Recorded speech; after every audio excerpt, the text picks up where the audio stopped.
and because I thought they'd be able to see what I was and who I was, and I didn't want anyone to know how I really felt. And she was talking to her, and what I didn't know was Joan was telling her about Jesus every day and introducing her to Jesus every day. And it came to the day when we decided enough was enough.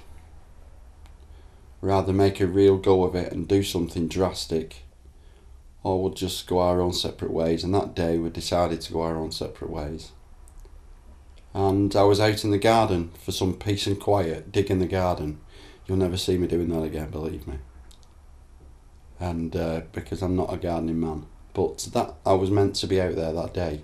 Angela was talking to Joan again, and Joan mentioned that she started going to a new church, which was in Rochdale, which was Hebron Pentecostal Church, and my ears pricked up.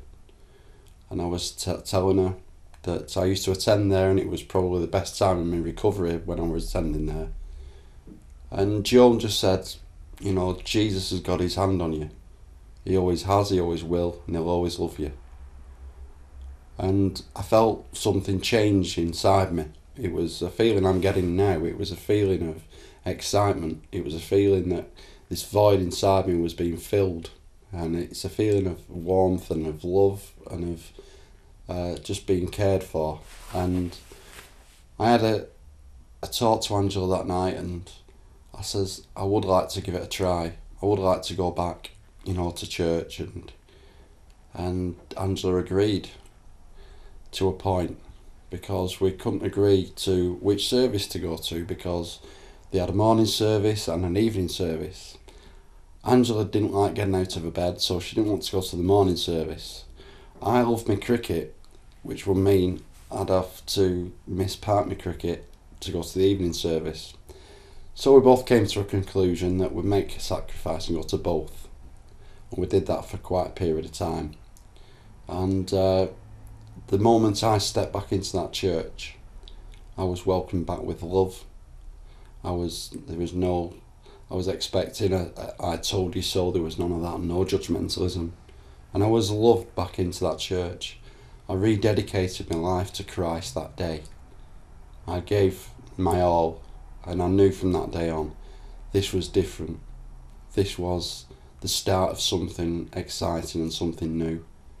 And it was the start of the rest of my life. It was the start of a new life.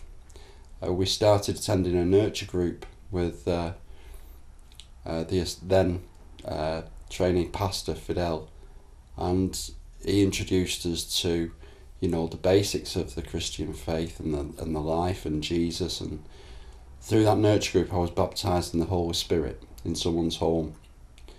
And it was a wonderful experience, and we made many very close friends through that nurture group, and it integrated us into church in a bigger way. I knew God had his hand on both of us, and he was leading us somewhere exciting. I didn't realise how exciting, but my life today is unrecognisable. It's incredible. It's been a very exciting path. Sometimes it's been very, very difficult, but they never told me that the Christian life was easy. The Christian life is sometimes very, very difficult. And I've come through some fantastic times as well. You know, I mean, God has blessed us so much. Just prior to us coming back to Jesus, I'd had an accident at work, and I'd banged my back, and my bladder had stopped working, and I had a catheter. I had a catheter fitted for over 6 months, and I'd been suffering from urine infections over and over again. And the doctors had told me they were ready to fit a permanent catheter because they couldn't find the depth of the problem, and they thought it was going to be a permanent damage.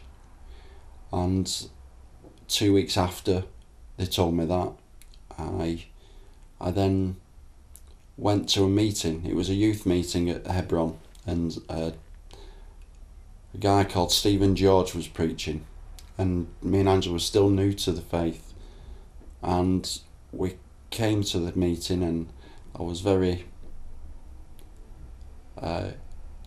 not critical but unsure of what he was trying to tell us, but I was being urged by the Holy Spirit to go out for prayer.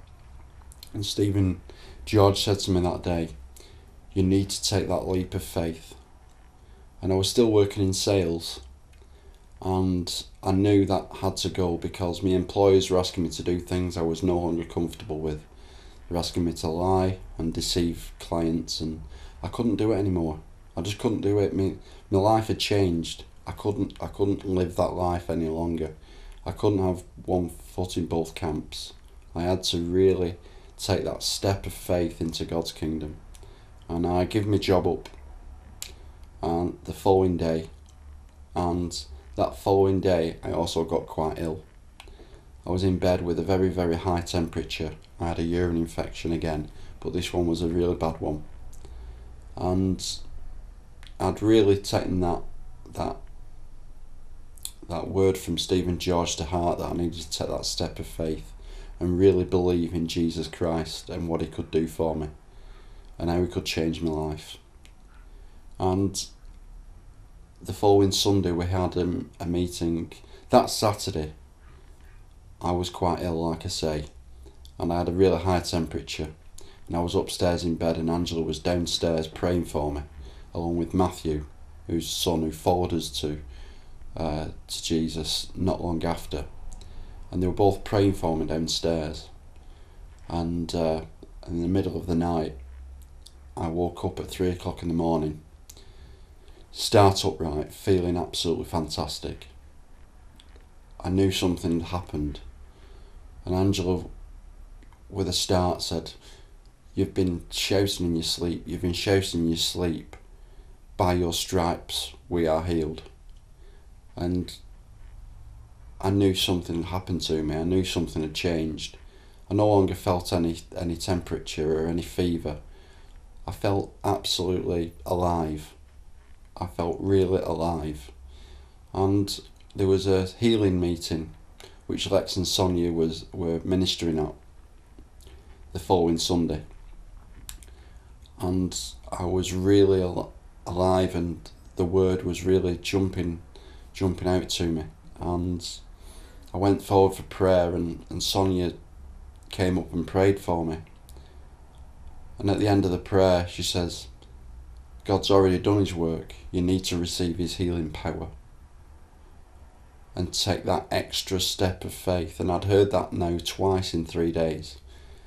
And I went home that night and I took the catheter out myself. I've never had a problem with my bladder since. God had healed me. He's done many other miraculous things along the way. I had a thyroid problem that had lasted for 15 years, which I'd been told I would have to take tablets for the rest of my life. I no longer take any tablets. He healed me of that as well. Both these things have been verified by doctors, and when I explained, when they couldn't believe what had happened, they couldn't understand that I'd been healed of this bladder problem and this thyroid problem that I would have for the rest of my life had been removed. I just told them I knew exactly how it had happened. Jesus had healed me. God had healed me.